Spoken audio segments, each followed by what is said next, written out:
This week is the National Burn Awareness Week, which I'm very, very excited about because if you've seen any of my past videos, they're like pictures from camp and stuff, and as you may have figured out, I am a burn survivor.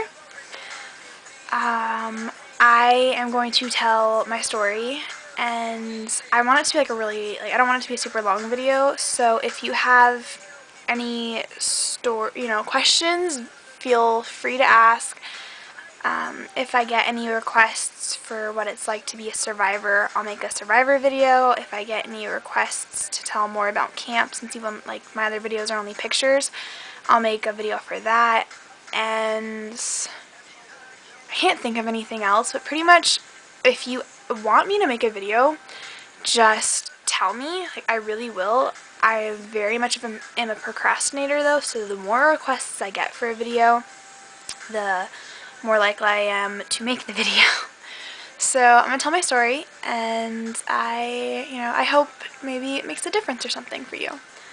Okay, so 16 and a half years ago, when I was 18 months old, my mom and me went over to a friend of hers house, and she was gonna wash their dishes for them because their dishwasher was broken and they really don't like hand washing dishes. When we got there, they were just making a new pot of coffee, so they tucked all the cords and stuff behind the dishwasher, but then we ended up using the dishwasher as a drying rack. So they pulled out the rack over the door, and my mom would wash the dish and she'd hand it to me, and I would put it on there. So once I filled up the entire front of the rack, what ended up happening was I kneeled on the door to put another one back, and the dishwasher tipped over on me because it was so heavy from all the dishes. And my mom's friend Peter, he was in the room, and he caught the dishwasher and he slammed it back, but what happened was the coffee pot fell forward, and all the grounds and all the coffee fell on me, and it was a brand new pot. So my skin actually, I guess, immediately, as soon as he ripped my clothes off of me, got them off as soon as he could because they can adhere to your skin, and I guess in the time I was going to do that, my skin already started bubbling. So he put me under the water, and he instructed my mom's friend Bree, whose house we were at, to, call 911. So she did that, and a police officer showed up, and right behind him was a fire truck. They assessed the situation, and were pretty much met at the door by people shoving me, soaking wet, into their arms. They took me to the hospital in Coupeville, which is where we lived at the time, and within, I think my mom says, 2 hours, they knew they wouldn't be able to handle my burns, so they flighted me to Harborview in Seattle. My mom and Bree had to drive because there wasn't any room in the helicopter, and the drive actually is 2.5 hour drive or so. They got there in just under an hour because Bree was speeding like crazy. And while they were doing that, I was at the hospital and the doctors were already working on me, and I ended up being allergic to the medicine they give you. It's called, to keep infections out, it's called Silvadene. I'm allergic to sulfa, which is an ingredient in it. So my temperature rose, and I ended up slipping into a small coma. I was in the coma for 3 days. My mom was actually the one who noticed that it was the medicine, because every time they took it off me to clean my wounds, my temperature would start to go down, and I would, start to, I guess, become a little bit more lifelike. I'm not really sure, because I was only a year and a half old. I don't remember any of this. So she convinced them to keep the medicine off of me, and my temperature went down, and I woke up, and, like I said, it was only 3 days, so nothing really bad happened to me. Because I was allergic to the medicine, though, I did end up getting an infection, and what was supposed to, I guess, have only been a week or two stay in the hospital ended up being a month-long stay. They gave me a cadaver graft to start with, and then I don't remember how many surgeries I had, but I know I had one surgery that was to graft skin from my own body to my burn, and they did it too tight or something, so I couldn't really turn my head. So, you can turn your head all the way so you can look behind your shoulder and stuff, right? Well, my burn is on this side of my neck, so that the skin got tight, and then I could only turn my head like this. I couldn't even look over my shoulder. So they had to give me another surgery, I think when I was 3, because I know that's what my last surgery was, and I think that's what they were just correcting it. They gave me a surgery, and now I can turn my head like all the way, like I can, my chin's almost over my shoulder. And I don't know, I just think it's really cool that they can do that kind of stuff. I was really, really lucky. My mom didn't put me in a onesie that day, and they thought that if I had worn a onesie, my whole torso would have been burned. And I was also really lucky because they originally thought that the only 2 spots in my body that are burned, they thought those were the only 2 spots that wouldn't burn. So they thought I was just going to be burned from like head to toe.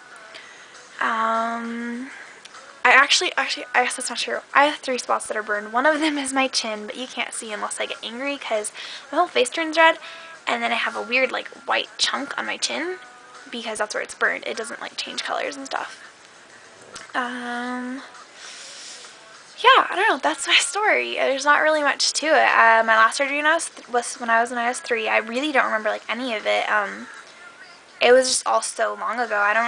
The only time I ever even remember going to the hospital was for my checkups, because they used to give me checkups and stuff for my burn just to make sure that I didn't need another surgery or anything. And they said the only time I'd ever need another surgery is if I decided that the scar on my neck, because actually it's supposed to be like super small, but if you move your head around a lot, it like makes it stretch and it's bigger. And I was 3 last time I got a surgery, and it's really hard to keep a 3-year-old's head smaller. Or I mean, not small. I mean, still.